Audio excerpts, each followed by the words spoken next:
Instagram, KevinJJohnston here. I got to make some commentary on a couple of things that are really getting on my nerves. And they're getting on my nerves mainly because the average person is falling for media now more than ever before. We all thought that it was ridiculous, for example, that people fell for the fake pandemic nonsense. Yet here we are, with people now complaining about climate change, global warming, global boiling, water levels are rising, and all this crazy nonsense. And yes, it bothers me because none of it's true, and everybody's basing their decisions and their opinions on what's coming from the Canadian Broadcasting Corporation, the same corporation that told you there's a pandemic and get needles, and to which people are now dying because they listen to CBC. But here they are again, listening to CBC. I am right now standing in the middle of the Bow River in Calgary. Now, where I am standing, it's literally here. Let's have a quick look. All right. There's the miniature dam we have. We can't go there because that's provincial property. And on the other side is the park. So I'm standing in the middle of it. The water level here is low. It's about 5.5 to 6 feet lower today than it was even a week and a half ago. And what is going on here is the climate alarmists are telling all of us that the river is low because of global boiling. Now, it is November the 8th today. I think it's +7 outside, which is t-shirt weather in Alberta when there's no wind. So I am standing out here and enjoying my day, first off, but I'm here to tell you the truth about the Bow River that goes through Calgary, and about climate change in general. So let's do this live together. What I'm standing on right here, it's the freshwater version, I guess, of an artificial rapid, an artificial reef, if you will. The water that you would see normally going over top of these concrete bulges usually does so a foot deep going over top. And then the water will proceed to continue to be very difficult rapids to navigate down that way before the river cuts south and leaves Calgary on the south end. So the climate alarmists out here have cried about the fact that the water levels are lower in Calgary now because of global warming, and that I'm standing outside in a t-shirt in November in Calgary because of global warming. Let's debunk all of that now, shall we? Number one, Alberta has unpredictable weather, especially in the city of Calgary. Calgary is famous for having freezing cold fronts coming into the city during the middle of summer and dropping hail all over the place. Hail insurance is very difficult to get in Calgary because the amount of damage that it does. You'll see crappier cars like Hyundais and whatnot are absolutely pitted. They look like golf balls with the number of dimples they have because of the hailstorms that we get. And within 15 minutes, the same hailstorm that came in with a freezing cold front disappears equally as quickly. In the wintertime, when it's -40, and that's pretty normal for Calgary in the wintertime, and that's Celsius, by the way, what'll happen is we get a Chinook. So in the sky, you'll see this black wall of clouds just move over top of the city. It feels like that movie Independence Day. And what happens there is it traps all of the heat over top of the city. So you could go from -40 to +5 within a 12-hour span. And so long as the clouds stay with the heat trapped underneath them, then Calgary will be experiencing what's called a Chinook. All right, that's what it is. It's not just wind. There's a whole bunch of thermodynamic properties that take place during this. All right, so we had Leonardo DiCaprio, that friggin' idiot.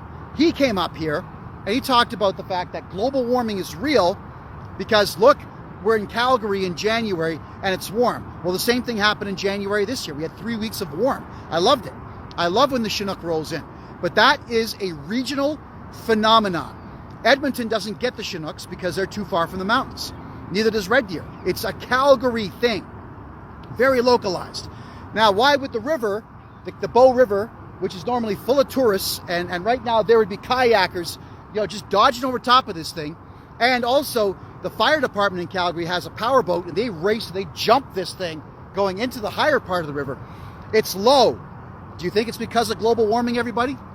Or do you think that maybe, just maybe, there's a dam at the end of the river, or at least maybe the beginning of the river, where the river meets up with the city boundary of Calgary on the northwest side? That's what's going on here. The dam doors are closed, all right? Why is that so difficult to understand? We got the same thing over here.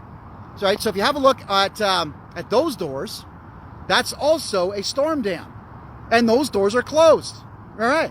So they'll close them up, which means they're filling the reservoir outside of town for their reasons. I don't ask, I don't care, I'm not on city council. And what happens is the water level will drop when you're filling up a reservoir. Now, the other reason I want to bring this up, and again, I'm standing, for those who are joining late, I'm standing in the middle of the Bow River in Calgary. I'm standing on this artificial rapid. It's a quasi dam. It makes rapids, is what it does. It actually stops the river from being more dangerous in this area, because this area is actually a tourist area. But to get an idea of how fast the water flows here, there we go. So these inlets here are very representative of how fast the water pours over these things, these humps. You can see that these humps here, they go up to about, I don't know, the middle of my thighs, but the water would usually be over top of these things by a full foot. That's how the fire department can race their boats over top of this in the summertime. And this is where I'm going to now lend myself credence to my own theory about the next war that's coming in Africa. Ethiopia is about to fill their reservoir with their brand new dam, the 1.7 kilometer wide dam at the top of the Nile River, 34 kilometers south of the Sudanese border. And what that will do is it'll drop water levels in Egypt and Sudan worse than what you're seeing here in Calgary. This is just a 5-foot decrease in water, all right? The dams themselves in Alberta, they're very small. They might be 50 meters high. I haven't seen one bigger than that anywhere. Well, in Ethiopia, you're talking about 160 meters high. That is a huge dam. When you have countries like Egypt that get 85% of their fresh water from a river source that another country is now cutting off, what is the only outcome that can happen, especially considering that these are two different Islamic nations with two different Islamic principles in charge of their countries? They're going to go to war. And the media is going to tell you to pick a side. They are. Just like in this Palestine-Israel nonsense, you've been told you have to pick a side because we say so. And people are picking a side. Now, it leads to stupid behaviors like 1 million people running around Berlin and Bonn and Paris protesting Israel. Why would you be doing that? Israel has nothing to do with Paris. Israel has nothing to do with Toronto. We have Union Station in Toronto where trains come in. It's called Union Station for a reason. The national rail line lines up with the bus terminals and with the subway system in downtown Toronto, and people have closed that off, sitting on their butts on the floor, protesting Israel, protesting a war that has nothing to do with white little shits. Let's just call them what they are. They're born in Toronto. They live in the greater Toronto area. They're spoiled brats. They can go and have an $8 cup of coffee at Starbucks whenever they want. What do they know about this war? And what is stopping people in Toronto going to work on time, going to stop the war in a country, in a region, let's just call it a region, that's been at war with itself for 3,000 years?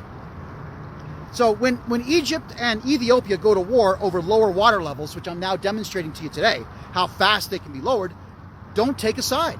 Let Egypt and Ethiopia fight it out. That's their problem. Our problem in Canada is the fact that 1,800 square foot houses are selling for between $1 and $1.5 million. Who can afford that on salaries of $15 an hour? Part-time jobs at pizza shops and McDonald's are $15 an hour. But rents in Calgary now, they're starting to look more like Toronto. You're talking $2,000 for a crappy top floor of a house that you're going to rent. So how could somebody who is making that kind of money pay for any of that? And why would a person who's making about $1,000 less per month than they need to survive, why would that person take sides in a war in Palestine or Egypt or anywhere else in those regions? Why would you take time off of work, or perhaps time you could be spending on a second job if you have to? I hate the idea of having a second job, but why not go to the second job as opposed to wasting your time protesting these battles? So, folks, this is me just enjoying my time in Calgary. I do love this city, everybody. And in the summertime, these are rapids. It's a man-made buffer zone here that slows down the water flow and makes that area over there, well, it's for tourists, right? A lot of guys come into the Calgary to use their kayaks and whatnot. That's what this is all about.